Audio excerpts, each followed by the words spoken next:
Esse vídeo é bem simples, tá? Eu vou colocar aqui, muito bem estruturados, todos os argumentos pelos quais você já deveria há muito tempo estar trabalhando apenas 4 dias por semana. Depois disso, é só você negociar com o seu patrão.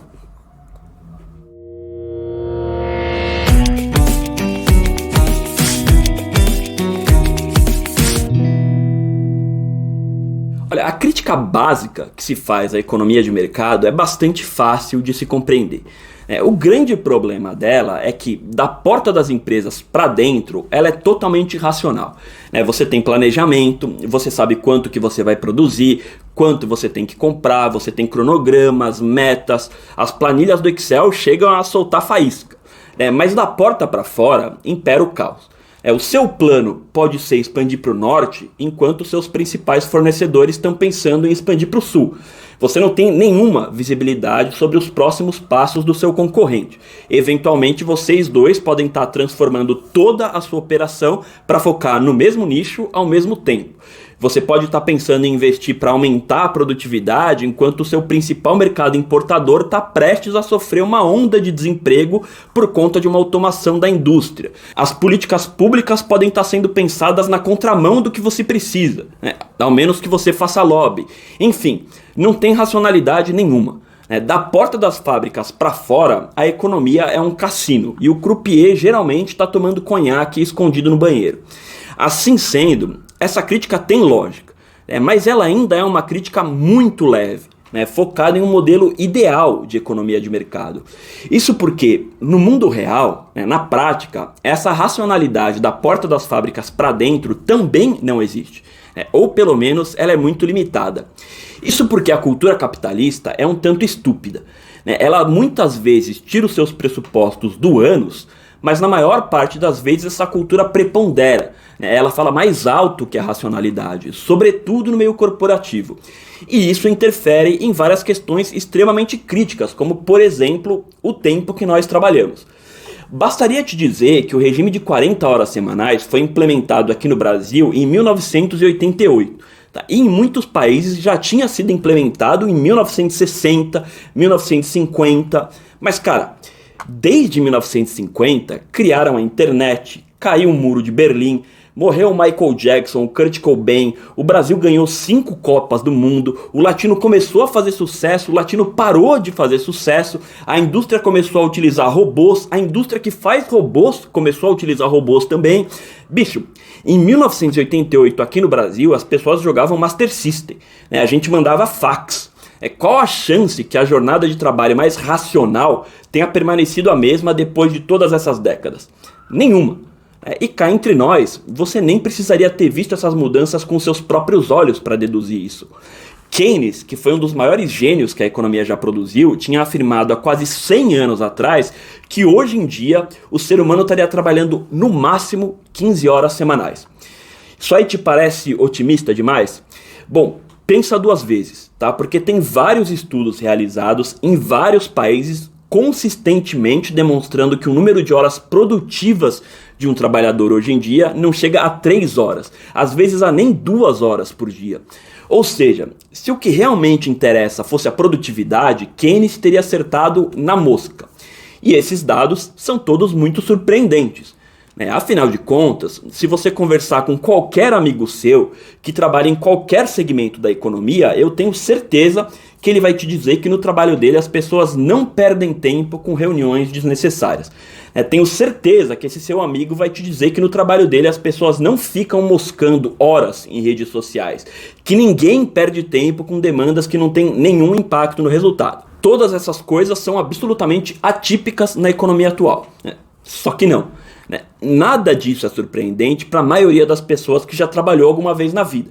Mas foi justamente quando Andrew Barnes teve acesso a alguns desses estudos sobre produtividade que tinham sido publicados na The Economist que ele decidiu se aprofundar na hipótese da semana de 4 dias, e inclusive escreveu um livro sobre isso. E a perspectiva do Andrew Barnes é interessante porque, francamente, tem pelo menos uns 200 ângulos diferentes sobre os quais seria muito fácil você defender uma redução na jornada de trabalho hoje. Você pode olhar pelo ângulo da qualidade de vida, da sustentabilidade, da redução do desemprego, mas o ângulo do Andrew Barnes é mais difícil. né? Porque ele é dono de empresa e, portanto, para ele o que interessa é o lucro. Só que o que ele relata nesse livro é que depois de testar o modelo na empresa dele, até mesmo os lucros aumentaram, né? A eficiência aumentou. E nem é tão difícil de entender a tese, né? Quer dizer, a gente herdou essa carga horária da era paleolítica, ela já não tem mais nenhuma compatibilidade com os tempos atuais, mas como isso é imposto para o trabalhador, as pessoas de modo geral preenchem esse tempo, né? Ainda que não de forma produtiva.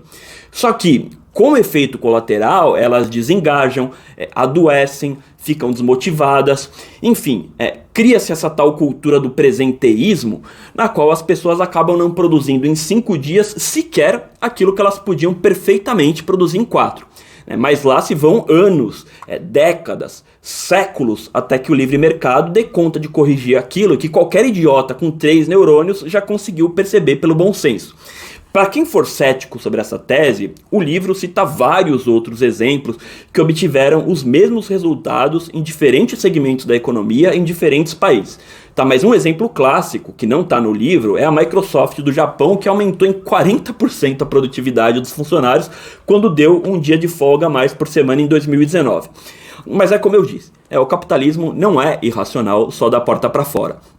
Mesmo da porta para dentro, nenhuma pesquisa vale mais do que a opinião do Elon Musk dizendo que as pessoas na verdade tinham que trabalhar 80 horas semanais, né? Mesmo que ele tenha tirado essa informação bem do meio do cu.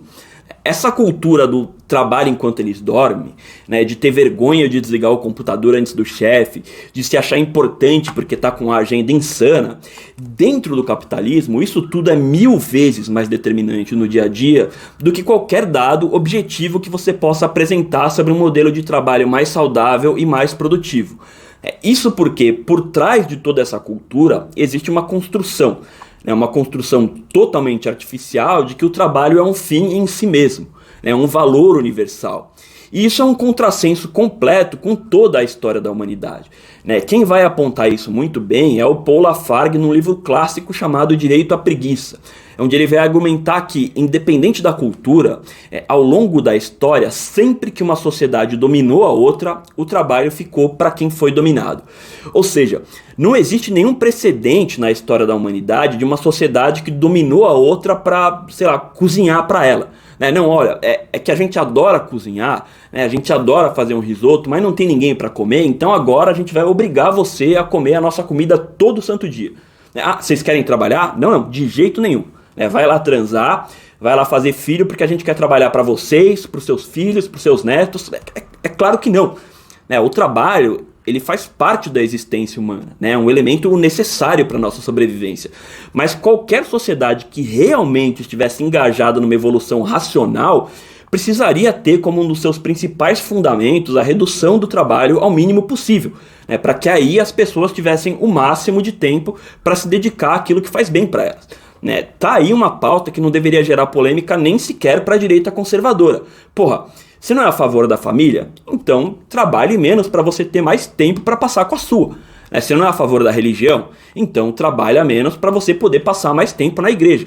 Ou será que o trabalho é mais importante que essas coisas? E pensa bem no que você vai responder, porque Deus está ouvindo. Tá bom, mas infelizmente, embora esteja suficientemente claro que essa deveria ser a direção na qual a gente deveria caminhar, nesse momento, pelo menos aqui no Brasil, o caminho é o oposto. O caminho é de precarização, perda de direitos e necessidade de trabalhar mais horas, por mais dias, por mais anos, para simplesmente sobreviver e nem sequer poder se aposentar. O que tem de racional nisso? Nada. Isso não foi estabelecido através de um processo racional. Isso foi construído através de um PowerPoint com uma foto do Ayrton Senna e uma frase: se precisar, toma um rebite, mas não para de trabalhar. Mas o problema é que o capitalismo adora uma irracionalidade. Então, infelizmente, eu vou ter que te dizer que você não vai conseguir trabalhar 4 dias por semana apenas negociando com seu patrão. Aê! Aê! Aê! Pois é, não vai. E ainda que experimentos com relação a uma semana de 4 dias tenham pipocado aqui e ali, né, a organização 4-Day Week está fazendo esse experimento aqui no Brasil em algumas empresas agora mesmo, em 2023, por exemplo, mas a gente deve olhar com muito ceticismo para a possibilidade desses experimentos de fato desaguarem em mudanças concretas. Né? Isso porque todos os direitos trabalhistas conquistados no Brasil até hoje foram conquistados através de pressão popular, sobretudo exercida através de sindicatos. Com o enfraquecimento sindical que nós temos visto nos últimos anos, acreditar na conquista de direitos vai ficando uma realidade bastante distante. Pelo contrário, como eu disse antes, sem a força sindical, a tendência é o que nós temos observado, perda de direitos. E esse, inclusive, é um tema urgente. Talvez um dos mais urgentes do nosso tempo. Ou seja, como que a gente vai conseguir substituir o antigo modelo sindical por um modelo adequado ao nosso tempo, e que volte a viabilizar lutas progressistas como, por exemplo, a semana de 4 dias. Bom, mas esse aí já é tema para um outro vídeo. Então vamos combinar o seguinte: você se inscreve aí no canal, que aí você não perde quando esse vídeo for pro ar. Pode ser? Aproveita e deixa o seu comentário aqui embaixo sobre esse tema ou qualquer outro tema que você queira ver por aqui. Fica bem aí, um abraço.